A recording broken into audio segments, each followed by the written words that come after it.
what's up everyone? Welcome to our Learn Live session on building a Power Apps component. My name is April Dunnam and I'm the Power Platform Advocacy Lead here at Microsoft. And joining me today is Hugo Bernier. Hey there, I'm Hugo. I'm a Senior Cloud Solution Architect at Microsoft, and I'm super excited to be here. How's it going, April? Going good. It's been an action-packed build. Lots of Power Platform related announcements. Just curious, Hugo, what's your favorite announcement so far? Well, I have two. The first one is Power Pages, because I've been a fan of Power Apps portals for the longest time, and I think that it's about time that it takes its rightful place at the top with all the other products. But the other thing that I was actually excited about, did you know we had a Power Platform logo now? I did it. When Charles shared that, I was like, wow, that's news to me. So that's cool. Yeah, that and the whole building up power apps by images, that whole thing, that was Oh really yeah. cool as well in Figma design. So anyway, I digress. Lots of cool stuff coming. So hopefully that got you excited to join our Learn Live session. So why don't we show them, Hugo, what we're going to be covering today. So Awesome. these Learn Live sessions really are us going through one of our Learn modules on Microsoft Learn. So we have one for building a Power Apps component. So we're going to talk through what that is.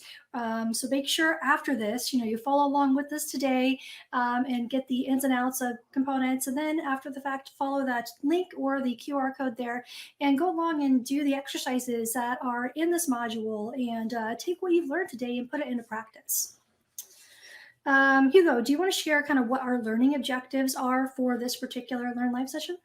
Absolutely. So today first of all, we're going to create a custom Power Apps component.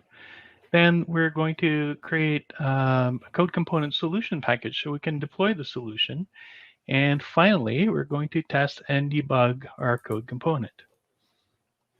Awesome. So everything we need to do to get kickstarted building components. And just a reminder, these Learn Live sessions, as the name implies, are live and interactive. So make sure that you use the chat to follow along, answer the questions to some of the knowledge checks that we're going to have along the way. And also just put in any questions that you might have. We have an amazing team of moderators that are helping us to answer those questions. And we will try to answer some as well if we have any time left over at the end, or even just say hi. So all right, without further ado, why don't we just dive right in? What do you think, Hugo?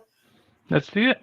All right, so let's get started with covering what exactly is a component. So if we take it a step back and just kind of describe what a component is, it's really just a piece of UI, so user interface. We use it to extend the out-of-the-box functionality that we have inside of Power Apps. And this is model-driven applications and Canvas applications and Power Pages as well. So what are the things that we can do with this? What types of components do we have? Well, we have two main types of components. So first is kind of like a maker component or canvas component. These are maker-friendly components were actually built in the Power Apps Canvas app experience. So they don't require any code. We are limited, though, with the functionality that's available inside of the out-of-the-box experience to build these components, but they do help us build kind of reusable widgets that we can apply some custom styling and formatting to. So it's a really good entry point into components. But if you want to do something even more advanced, maybe pulling in custom charting components pieces, or pulling in different services and things like that, then we can use something called code components. So these, as the name implies, again, require code. We can create these in Visual Studio or VS Code, and they allow us to just kind of take it a step further than what we can do with those kind of maker canvas out-of-the-box components. And again, these code components that we build can be used inside of our model-driven applications, Canvas applications, and I believe, Hugo, can we use those in Power Pages as well? Yep, absolutely. Pretty much anything that you can write with JavaScript, TypeScript, React, you can pretty much do it as a code component, which is very exciting. Now, I'm kind of a visual learner, so let's take a look at some of the examples of what these Power Apps Component Framework components can look like. So this kind of piece here, the screenshot, is a little misleading because it kind of makes you believe that all we can do is some charting, which is really cool, right? But what else can we do with this besides charting? Let's take a look. So anything from custom, almost like a Star Wars-esque, as you're seeing there, kind of scrolling pattern, which I do love. We can have anything where we need to do additional styling, as you're seeing, whether it's a people card, color pickers, custom word pickers and things like that. Being able to upload files, phone number inputs, kind of doing that regular expression type functionality, and even kind of process flow components. So these are just hopefully giving you an idea of some of the things that we can build with these code components. So before we get started with the ins and outs of this, so we're going to talk about what we need to do to create one of these code component solution packages. But I think, Hugo, in order to get started with this, there's a few prerequisites we need to have to kind of get our machine set up to start building. Absolutely. And you know what? It might look scary, especially if you're coming from a no-code, low-code background. And I think that the idea of code components is really intended for people who are maybe more comfortable with things like JavaScript, Node.js, and things like that. But don't let that stop you. We're going to show you all the prerequisites, and the prerequisites are listed in the labs, but they kind of come up a bit further down in the lab. So it's like, surprise, you need to do this. So let's walk you through the requirements. And the first thing we're going to do is we're going to install Node.js. Now, we don't really tell you what version. We tell you the minimum version that you should install, but it actually says that you should look for the long-term support version. So if you go to Node.js, you'll actually see that there's usually a couple of versions, but one of them will actually say LTS for long-term support. So that's usually the one that I would recommend you install. Once you've done that, we also need to install the Net Framework 4.6.2 Developer Pack. Now, I want to make it clear that in the real world, when you're creating your code components, you might not need every single one of these dependencies, but to actually do the labs completely, you'll need to install the Net Framework Developer Pack, because we're going to show you two methods of creating components and packaging components. So if you go to the Net Framework 4.6.2 Developer Pack, you will, again, they tell you, I think you should install version 2017 or above. But if you go to the developer pack here, you will find that there's a version there. You just download that. All right, so let's keep going. Now, Easy they enough. actually tell you what, sorry? So just say that's easy enough. Yeah. Yeah, so far so good, right? But so now you have a choice. You have to install either Visual Studio 2017 or 2019, 2022. But what I like to do is to install the Visual Studio build tools. It'll give you all the features that you need to be able to build Visual Studio. Now, if you already have Visual Studio, you don't have to reinstall everything. But again, if you don't have Visual Studio installed, you can just go with the build tools. Once that is done, you should also install Visual Studio Code. Now, Visual Studio Code is kind of a lightweight version of Visual Studio that will make it super easy for you to edit your code, and we'll use that throughout the presentation today. So to go to Visual Studio Code, you just go and look for the version that meets your requirement for your operating system. In my case, I'm running on Windows, so I'll just download the Windows version. All right, a few more things to do. The next thing is to install the powerups CLI. And CLI stands for, I always forget the acronyms, Command Line Interface is what it stands for. So it's basically a command line that you can run to do a lot of cool things with the Power Platform.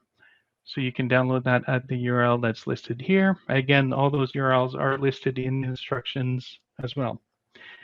And then one last little thing is your Visual Studio Code extension for Power Platform tools. So once you've done all those things, let's go verify, right, before you get started. So if I go to Visual Studio Code and I look at my extensions and I search for Power Platform, and there you go. Now you want to make sure that you install the one that is called Power Platform Tools, because as you can see, there's lots of Power Platform things on there, and you want to make sure that's the one that that is published by Microsoft. And so you should just click on the install button, and you will be good. All right, so what else do we need to do? We also want to make sure that we verify that we've installed Node and all these things. Now to do that, we'll start a new terminal in Visual Studio Code. So let's do that. So we go to Terminal, New Terminal. Now you could also just run a command line, but I do like to run everything from the terminal because I don't want to jump in and out. And if I could type properly, I would type node-v, and -v stands for version. And here you'll see that I have the version that I just showed you earlier, 16.15.0. So we're good to go. We need to check a few more things. We want to make sure that the Power App CLI is installed. So Power App CLI, you just type PAC, and if it's installed, it should give you a message like this because you didn't provide proper command, so it'll just give you some usage information. So that means we're good. And then we want to make sure that we have MS-Build installed. So let's clear the screen and let's type MS-Build. And if MS-Build is installed, you should get an actual error message because we didn't pass any information again on what we wanted to build. But as long as your message says something like this, it means that we have MS-Build installed. All right, so that was the prerequisites. Now let's actually get started with creating the code component. April, are we good so far? I think so. I mean, you'll get really used to using that PAC command as we start building components and working with that Visual Studio Code extension for Power Platform. So excited to see the process of actually building one of these code components. Absolutely. And one of the things that's probably cool to know is that the Power App CLI components or command lines is actually the same thing that's used behind the scenes for when you're integrating with Azure DevOps and GitHub for application lifecycle management. So it's a good tool to get familiar with for not just creating code components. All right, so let's create the solution package. The first thing that we need to do again is we'll open a new terminal. So terminal, new terminal, and by default, your terminal will usually open in your user profile folder, right? So in my case, it's going to Hugo A. And I don't really want to create my project in my personal folder because we don't want the path to be too long. So I'll create a source folder, or I'll go to my source folder. Usually I'll put it at the root, and then we'll make a new directory, hello PCF, so md hello PCF, and then we'll change to the hello PCF folder. All right, so once that is done, we are ready to go. So let's actually do that. So we'll just type the first command, which is pack PCF init to initialize basically your solution. We'll call it in the sample namespace, and we'll name it hello PCF. And the type of template we're going to use is going to be a field template. Now, this takes a little bit of time, but hopefully it'll be done soon. And PCF stands for Power Apps Component Framework, in case you're wondering what that acronym stands for. Thank you. I'm horrible with acronyms. I don't know why I went in IT. All right, so once it's completed, it'll say something like this, where it's like the component was successfully created. And it says, be sure, here, let me just highlight this. Be sure to run npm install. So npm install is, again, this is a node solution. So we're going to run npm to install all of the dependencies because npm is the node package manager. So for all the dependencies that you need to run a node project. Now, depending on your internet speed or the amount of RAM on your computer, this may or may not take a lot of time. And in fact, I'll try to speed this up a little bit here behind the scenes, because as fascinating as it might be to watch me install stuff on my computer, we have limited amount of time. All right, so once it's done, we should get a message like this. Now, if you see warnings about vulnerabilities and stuff like that, don't worry. We'll get to it. We'll get to actually resolve those dependencies and these vulnerabilities a bit later with something called tree shaking. Because if you think about all the modules that are being downloaded to run this package, it downloads every single dependency that it could think of. But when you build the actual PCF component, it'll remove all the things that you're not using in your solution, and it'll get rid of all those, or the majority of those, things that would be perceived as a vulnerability. And then we can talk about some other approaches later for dealing with code vulnerabilities in open source solutions. All right, so next, let's open the folder. Now I already have Visual Studio Code open, but a little trick here is if you type code -A and then dot, that basically says add this current folder to Visual Studio Code, which that way I don't have to close Visual Studio Code and reopen it. Did I mention I'm the world's laziest developer? Any trick that I can do to skip extra steps, I'll always do that. All right, so once code is added, and you can see now in the folder is open in Visual Studio Code, we'll go take a look at what we need to do next. So we have Hello PCF is the folder that we created when we initialized the solution. And we also have the node modules just below that. But inside of that, we have to go to the control manifest. And the control manifest is something that basically describes your component. Let me get rid of that terminal window there. All right, so remember when we initialized our component, we said it was for the sample namespace. That's what this is here. The first thing you have to do is to change the version number. So we're going to change that to version 1.00. And make sure when you deploy this in production and you make changes later, you want to make sure you keep on upgrading the version number, right? So that way you're not affecting existing solutions that are already using your components, and it allows people to opt into your new components. The next thing we'll do, we'll scroll a little bit further here, and we're going to change the description. I think in the instructions here we says hello. So let's do that. And the type of control is a standard control, so we don't need to change anything here. But we're going to continue here. We also need to go to our properties. We have a few properties, and by default, it'll create a sample property. But I want to change that to be the name of the person that I want. So I'll change that to name. And the display name is how we want to show what that property is called. So we'll also call it, if I can type, I have a keyboard that doesn't have labels. That's why you see me mistyping like this, name. And then we'll change the description also so that people understand what this property is about. Try to always educate your users because, again, even though this is a code solution, we want to make sure that we're targeting for the no-code, low-code users or the makers, right? So be as friendly as possible with your instructions. All right, so once I've changed the property, I will go to the resources section. So that's just below there.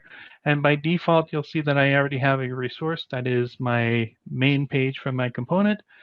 But the instructions ask you to add a CSS file called hellopcf.css. So that's going to add, that's a cascading style sheet for web pages and web components. And that's going to add styling to your component. Now we're not going to make it too pretty today, but you can imagine that we could make it as fancy as we want using CSS. Now, sorry, go just real ahead. quick. CSS, in case you haven't did this before, is cascading style sheets. So it's just a way for us to add in some custom styles to look and feel in this case of the component. That's a very good point. I tend to just enumerate acronyms without explaining what they are.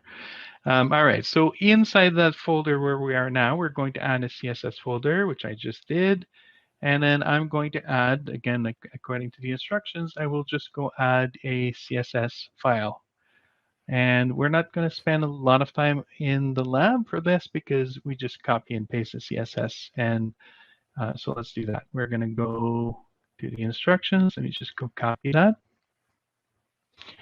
And let me go here and paste it. That's how I do most of my coding, by the way, copy and paste, in case you're wondering. All right, so that's all this CSS, this style here does is it sets the font size to 1.5 times the regular font size. It's not really fancy, but again, we could go crazy here, pick up any cascading style sheet that you like from the internet, and you could style your component the way you want.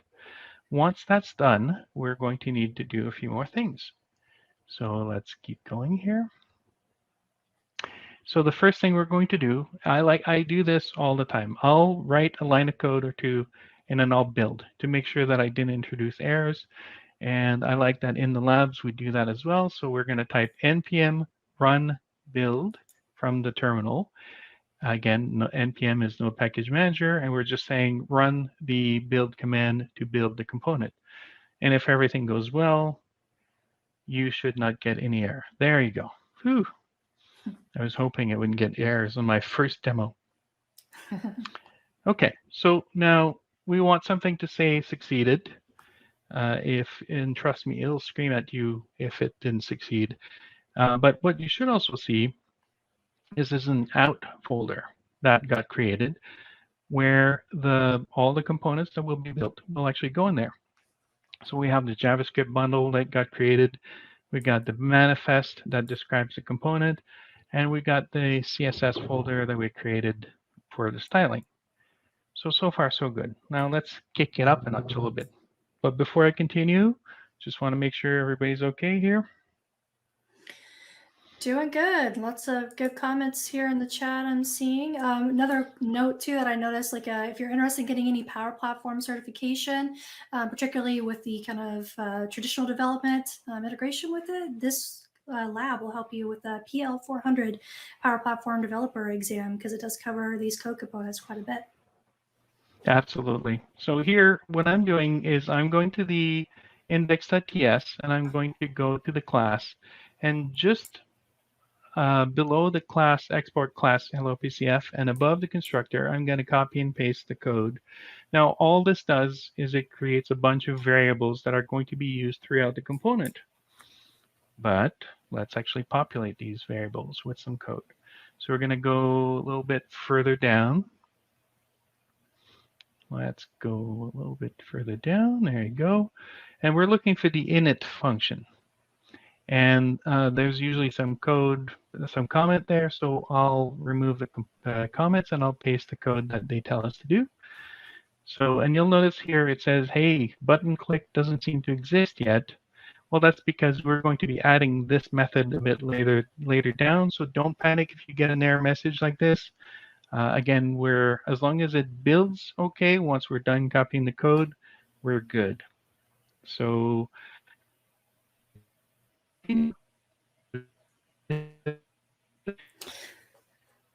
All right, it sounds like Hugo is cutting out a bit there, but again, the important part is to make sure that it builds okay, and that will resolve the error that he's having there. And let me do a quick screen share actually on my end so we can keep the progress going here and walk through this because we will have a knowledge check here in a little bit. So I want to make sure that you're kind of paying attention to the ins and outs here.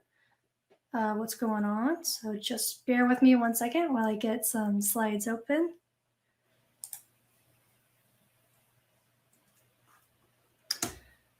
All right.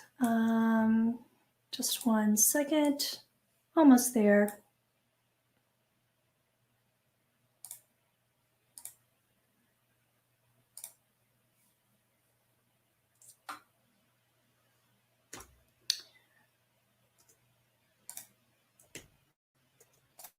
All right.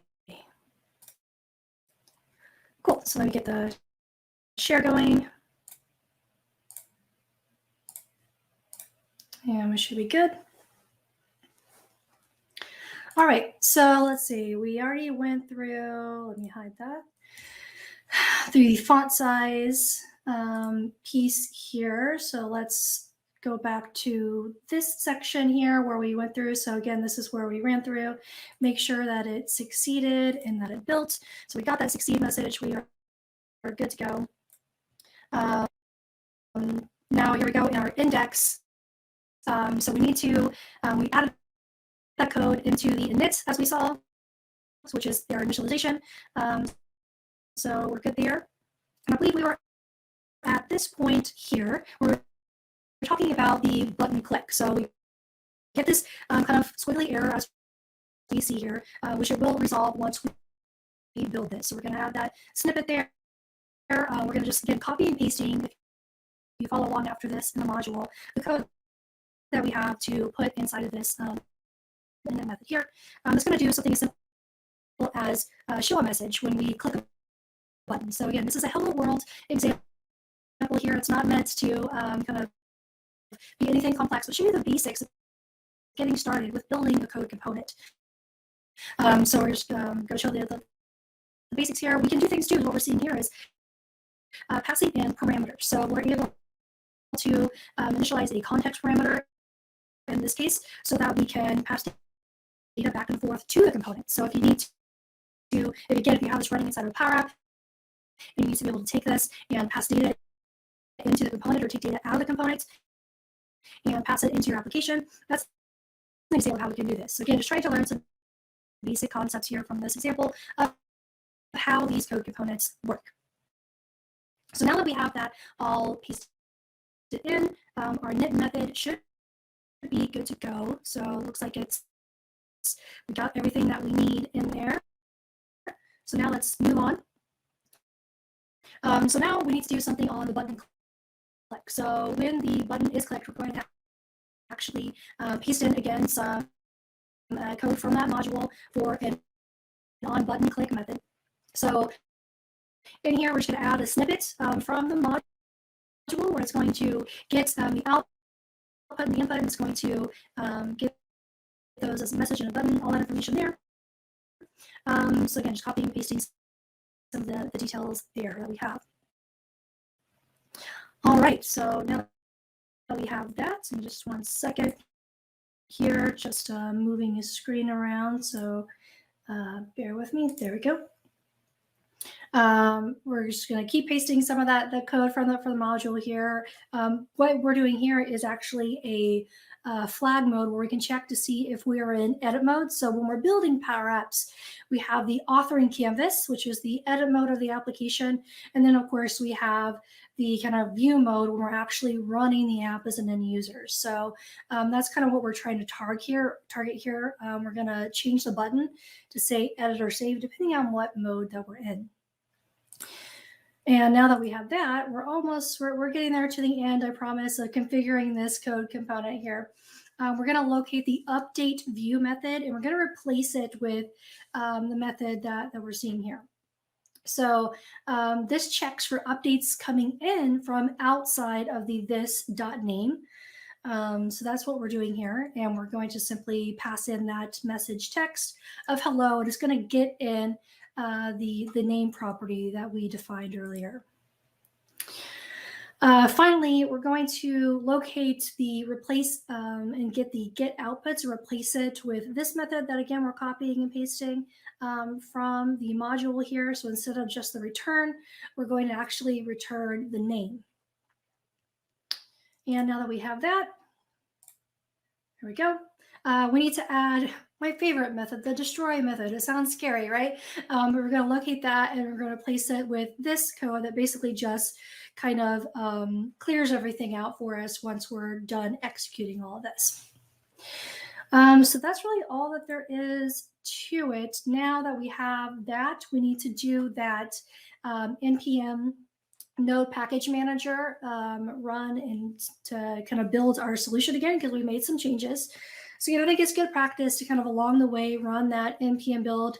I like taking kind of an iterative approach. So as I build pieces to my component, I run the build, make sure that there's no errors instead of waiting till the end and having to try to figure out where the error was introduced. So we're going to do the npm run build command again, and we're just going to check for if there are any errors there. The run should succeed, and we should be good to go. So if you get any errors like you're seeing here, in this case, it's saying the object is possibly null, we're going to go to our TS